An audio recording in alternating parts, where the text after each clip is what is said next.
बिस्मिल्लाहिर्रहमानिर्रहीम अस्सलाम वालेकुम स्टूडेंट्स। आज हम लोग डिस्कस करने जा रहे हैं इंटरमीडिएट का सेकंड मोस्ट इंपॉर्टेंट प्रैक्टिकल, जो कि आप लोगों के लिए प्रैक्टिकल एग्जाम्स के लिए बहुत इंपॉर्टेंट है। फिजिक्स के प्रैक्टिकल हम लोगों ने स्टार्ट किए हुए हैं और मैं जो बुक फॉलो कर रही हूँ वो है इनमी प्रैक्टिकल के फिजिक्स की नोटबुक है, both the part 1 and part 2, और according to the new syllabus जो है ये बुक आपके साथ शेयर कर रही हूँ। और ये सेकेंड मोस्ट इंपॉर्टेंट प्रैक्टिकल है जो कि आपके लिए प्रैक्टिकल एग्जाम के लिए इंपॉर्टेंट है। इसकी रीडिंग्स भी आपके साथ शेयर करूँगी, इसका वाइवा वॉइस के क्वेश्चन भी आप लोगों के साथ डिस्कस करूँगी, और फिर ये भी डिस्कस करेंगे कि किस तरह से आपने अपनी प्रैक्टिकल कॉपी बनानी। अगर अभी तक आप लोगों ने प्रैक्टिकल कॉपी बनानी स्टार्ट नहीं की तो 15 to 20 मिनट्स के लेक्चर में आप लोगों को मैं ये सारा बताऊंगी, आपने क्या क्या लिखना है, क्या क्या रीडिंग्स है, सारी चीज़ें जो मैं आप लोगों को डिटेल के साथ बता दूंगी, ताकि जिन स्टूडेंट्स को रीडिंग्स के में इशू आ रहे हैं या उनको प्रैक्टिकल नोटबुक में बनाने का तरीका जो है वो समझ नहीं आ रहा, तो आप लोगों को वो समझ आ जाए और आपके विद इन फ्यू मिनट्स जो है आपका प्रैक्टिकल जो है वो नोटबुक भी एक एक प्रैक्टिकल आप लिखते जाएंगे तो आप लोगों की प्रैक्टिकल नोटबुक तैयार होती जाएगी। तो आज हमारे पास सेकंड मोस्ट इंपॉर्टेंट प्रैक्टिकल है और ये है आपके पास to measure the diameter of a wire with the screw gauge and calculate its area of cross section। ये आप लोगों का प्रैक्टिकल का नेम है। आप लोगों ने with the help of the screw gauge जो है वो डायमीटर मेजर करना है वायर का, और एंड कैलकुलेट करना है आप लोगों ने उसका area of the cross section. इसमें ऑपरेटर्स जो यूज़ होगा वो स्क्रू गेज, वायर और मीटर रोड यूज़ होगा। नीचे आप लोगों को इसकी फिगर नज़र आ रही है, आप लोगों ने ये सीखनी है, आप लोगों से बनवाई जा सकती है क्योंकि एज अ सर्किट डायग्राम के तौर पर ये फिगर आप लोगों ने याद रखनी है। नीचे उन्होंने प्रोसीजर दिया हुआ है, आप लोगों ने प्रोसीजर को एक दफ़ा देख लेना है। लास्ट पे ऑब्जर्वेशन जो भी हम डिस्कस करेंगे वो आप लोगों के साथ अभी दिखाऊंगे और साथ साथ डिस्कस करते जाएंगे। मेन यहाँ पे चीज़ है जी हमारे पास वाइवा वॉइस। इसमें हमारे पास टोटल 3 वाइवा वॉइस क्वेश्चंस हैं जो कि पूछे भी जा सकते हैं आपसे। What is mean by the pitch of the screw gauge. Pitch of the screw gauge का आपने डेफिनेशन बतानी है कि it is the linear distance through which the screw moves when one completes rotation is given to the circular cap. तो जो एक circular cap होता है उसकी कंप्लीट रोटेशन को हम लोग क्या कहते हैं, pitch of the screw gauge. Second है जी what is backlash error and how it can be avoided. ये बैकलैश एरर जो है ये इंपॉर्टेंट है, ये वाइवा में पूछा भी जाता है। Excessive use loosens the screw in its nut. If such a screw is turned both ways, the head may rotate appreciably without any motion of the screw along its axis. The error is called backlash error. It can be avoided by always rotating the head in the same direction. तो उसी direction में जब हम rotate करें वो loose हो जाता है, तो उसी डायरेक्शन में रोटेट करने से वो हमारे पास टाइट हो जाएगा, तो एरर रिमूव हो जाएगा। लास्ट हमारे पास इंपॉर्टेंट वाइवा वॉइस है जी what is mean by the least count. और ये भी इंपॉर्टेंट है। ज़्यादातर जो क्वेश्चन है वो लीस्ट काउंट से रिलेटेड पूछे जाते हैं, यूनिट से रिलेटेड पूछे जाते हैं, तो बहुत ज़्यादा डीपली वाइवा वॉइस नहीं पूछा जाता आपसे। डिस्प्लेसमेंट का यूनिट पूछा जा सकता है, डिस्टेंस का पूछा जा सकता है, वेलोसिटी पूछी जा सकती है, एक्सेलरेशन पूछी जा सकती है। जैसे यहाँ पे लीस्ट काउंट है, बैकलैश एरर है। इस तरह फिर हमारे पास लिस्ट काउंट है। वो लिस्ट काउंट है जी what it is defined as the distance move by the screw along the linear scale when it is rotated through one division of the circular scale. और इसका फार्मूला हमारे पास क्या आता है जी, लिस्ट काउंट इक्वल हो जाता है हमारे पास pitch of the screw is divided by number of the divisions on the circular scale. और सर्कुलर स्केल आपके पास ये होता है, तो इसके ऊपर जितनी डिवीजन्स होंगी और जो आपके पास पिच आई होगी उसको आपने सिंपली डिवाइड कर दिया नंबर ऑफ डिवीजन से, तो आप लोगों के पास list count of the screw gauge जो है वो कैलकुलेट हो जाता है। ये हो गया हमारे पास इंट्रो। अब आ जाते हैं कि आपने अपनी प्रैक्टिकल नोटबुक में इस प्रैक्टिकल को लिखना कैसे है। इसमें आप लोगों को बताया था कि ये वो प्रैक्टिकल नोटबुक है जिसमें को जो है वो फुल मार्क्स दिए गए हैं और बहुत अच्छी ये प्रैक्टिकल नोटबुक बनी हुई है। और सबसे अच्छी और बेस्ट प्रैक्टिकल नोटबुक जो मेरे पास थी वो मैं आप लोगों के साथ शेयर कर रही हूँ। ऑल नोटबुक है ये मेरे पास। आप लोग सबसे पहले हेडिंग दोगे एक्सपेरिमेंट 2A। उसके बाद आपने स्टेटमेंट लिखनी है बहुत नीट करके, to measure the diameter of a wire with the screw gauge and calculate its area of cross section. उसके बाद आपने सिंपल हेडिंग देनी है ऑपरेटर, स्क्रू गेज और वायर। उसके बाद आपने ये बना देनी है फिगर जो पीछे बनाई हुई थी, सेम वही फिगर आप लोगों ने यहाँ बना देनी है और उसे एक बॉक्स में इनक्लोज कर देना है, बिल्कुल इसी तरह जैसे यहाँ पे आप लोगों को नज़र आ रहा है। उसके बाद जो सेकंड पेंसिल पेज आ जाता है वहाँ पे आपने हेडिंग देनी है ऑब्जर्वेशंस एंड कैलकुलेशंस। आपके साथ रीडिंग भी शेयर करूँगी क्योंकि बहुत सारे स्टूडेंट्स हैं जिन्होंने प्रैक्टिकल परफॉर्म नहीं किया होगा, उनको अब जो प्रैक्टिकल नोटबुक में है वो रीडिंग्स लिखने में जो है वो सबसे ज़्यादा डिफिकल्टी आ रही है। तो आप लोगों के साथ मैं शेयर भी कर रही हूँ, आप लोग यही रीडिंग्स प्रिपेयर कर सकते हो, बिल्कुल एग्जैक्ट है क्योंकि साइंड कॉपी मैं आपके साथ शेयर कर रही हूँ और बिल्कुल एग्जैक्ट रीडिंग्स है। प्रैक्टिकल्स को परफॉर्म करने के बाद ही रीडिंग्स जो है वो कैलकुलेट की गई हैं। आप हेडिंग दोगे ऑब्जर्वेशंस एंड कैलकुलेशंस। सबसे पहले आपने हेडिंग देनी है, स्टेटमेंट लिखनी है pitch of the screw gauge equals to H equals to 0.5 mm यानी कि millimetre. Number of divisions on circular scale N equals to 50।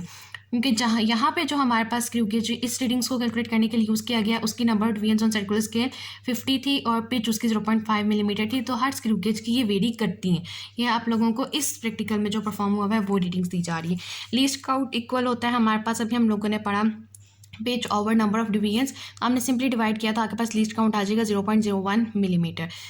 Zero error और जीरो करेक्शन इस इंस्ट्रूमेंट में बिल्कुल भी कोई नहीं था, उसकी जगह पे हम लोगों ने मेंशन कर दिया देन। फिर आप लोगों ने टेबल बनाना है। सबसे पहला आपके पास कॉलम बनेगा number of observation, second column है linear scale reading R millimetre, then circular scale reading N, fraction to be added N into least count millimetre. Then आपने डायमीटर बताना है। ऑब्जर्व्ड आपका डायमीटर कैसे कैलकुलेट होगा, R plus N into L C millimetre में आएगा। और corrected आपके पास जो जीरो करेक्शन होगा वो आप लोगों ने अप्लाई कर देनी है उसमें, तो आप लोगों के पास करेक्टेड डायमीटर आ जाएगा।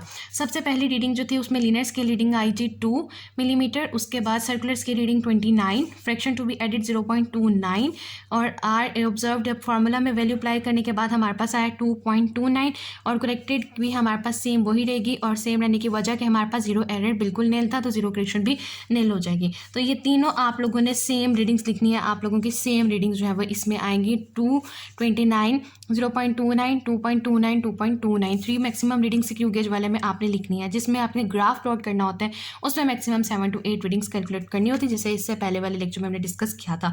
उसके बाद मीन डायमीटर आपने कैलकुलेट करना है। मीन हमें पता है, तीनों वैल्यूज़ को ऐड करेंगे और डिवाइड करेंगे 3 से, तो हमारे पास आंसर आ जाएगा 2.29 मिलीमीटर। यूनिट्स का बहुत ध्यान रखना है।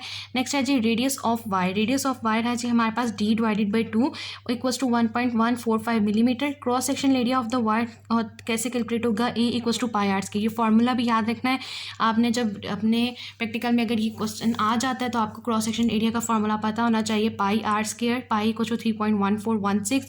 रेडियस आपके पास कैलकुलेट हो गया 1.145 मिलीमीटर। इसका स्क्वायर लेंगे, मल्टीप्लाई करेंगे तो आपके पास आंसर आ जाएगा 4.118 मिलीमीटर स्क्वायर।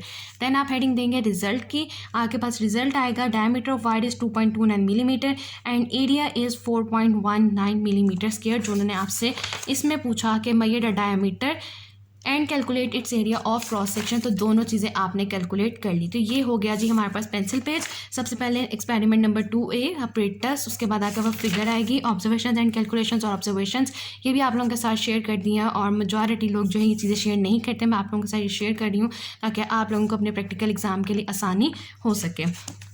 उसके बाद आ जाते हैं जी पेन पेज में। आपने पेन पेज में क्या करना है, पेन पेज में आपने हेडिंग देनी है एक्सपेरिमेंट 2A। उसके बाद स्टेटमेंट लिखेंगे to measure the diameter of a wire with the screw gauge and calculate its area of cross section. Operators है हमारे पास screw gauge, wire, metre rod. उसके बाद हमने प्रोसीजर लिखना है। प्रोसीजर वहाँ बहुत ज़्यादा लेंथी लिखा होता है, हम शॉर्ट करके लिखेंगे। और प्रोसीजर में आपने सबसे पहले लिखना है give the full rotation to the screw head and find the distance on the linear scale through which cap or screw head moves in this one rotation. This distance is the pitch of the screw gauge.